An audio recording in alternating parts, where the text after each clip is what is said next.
Let's start. Matthew 6:10. Matthew 6:10. Something within the Our Father prayer. We see something that's unique.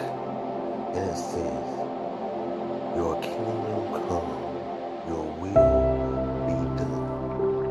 On earth as it is in heaven. On the earth as it is in the Shemayim.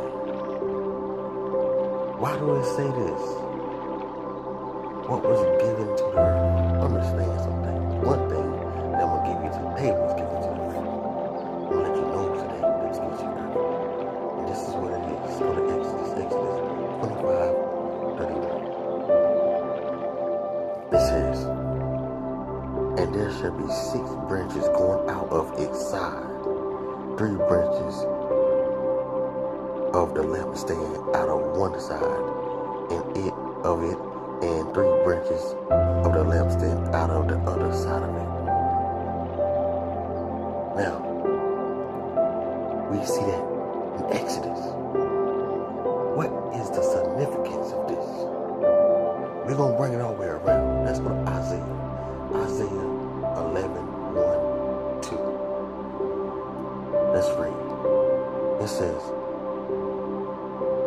there shall come forth out of the root of Jesse.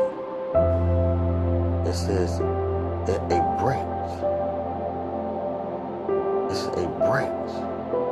There shall come forth out of the branch of Jesse, out of the root of Jesse, branch, and the root shall bear fruit.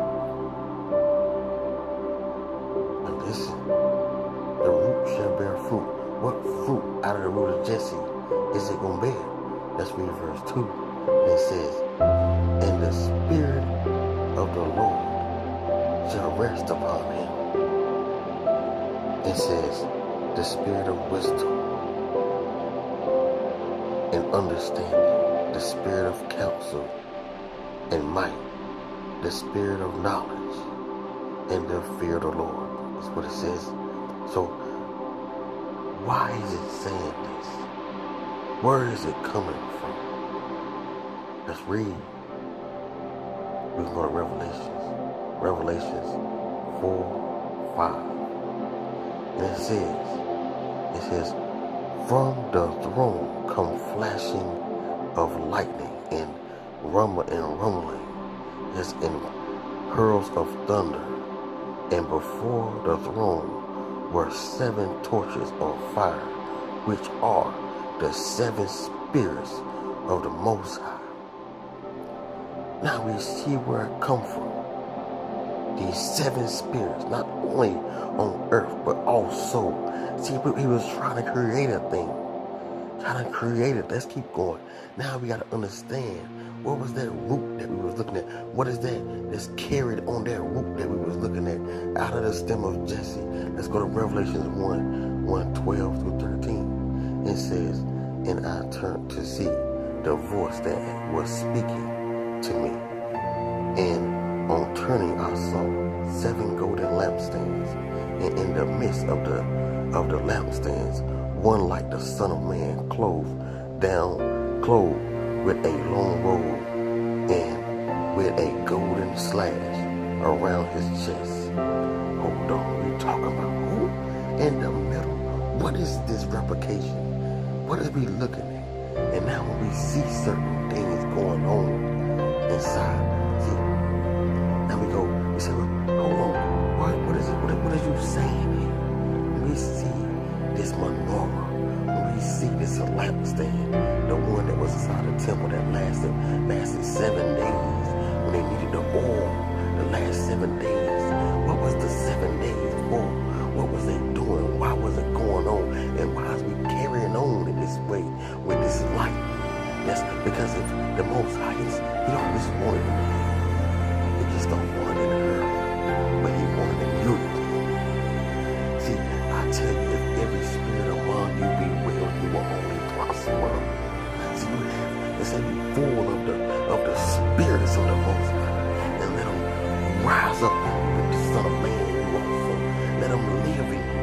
Let them have their dominion. Let them have their way in your life. Not just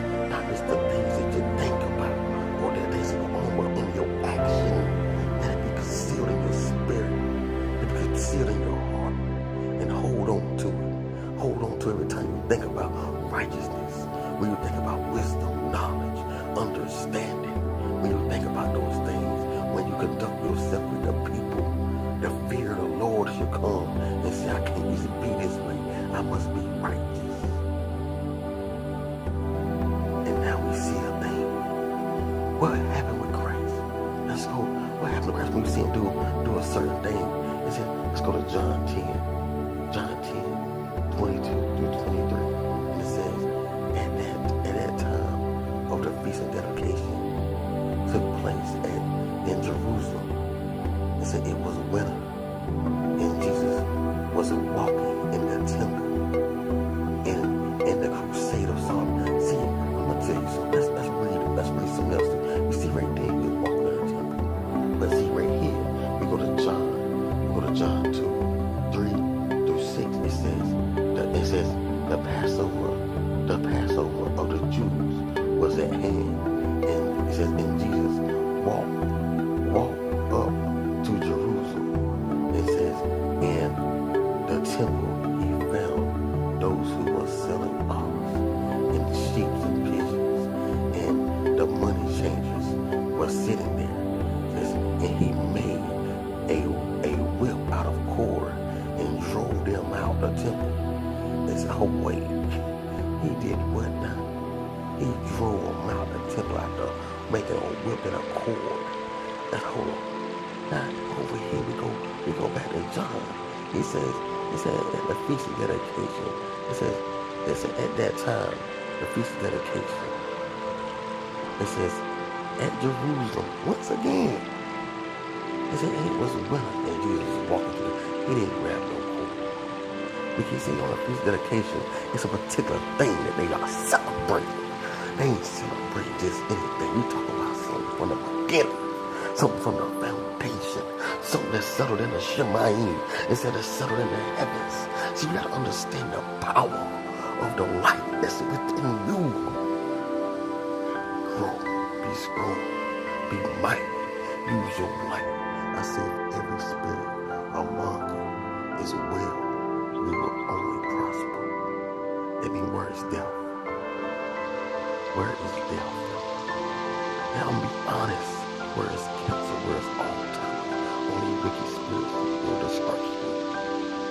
There's a mighty renewal spirit come upon me. Because see, within our wisdom and knowledge and understanding. See, within the fear of the Most High. See, there's no death within inside the body.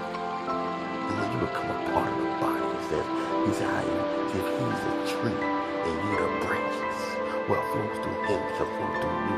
And you can do greater than what he did. He said, what is it to you? He said, what is it to you if I let him live until I come again to one man? And I'm understanding even raising of Lazarus. He said, listen, if you believe in me, he said, if a man should live and believe in me, he'll never have to taste it once for a man to die. And what's that? If you get into that baptism with him, and then you rise with him. So you can get that baptism into his death, but you can rise into that life. There will no death in you. Let's rise. Let's rise. Let's rise.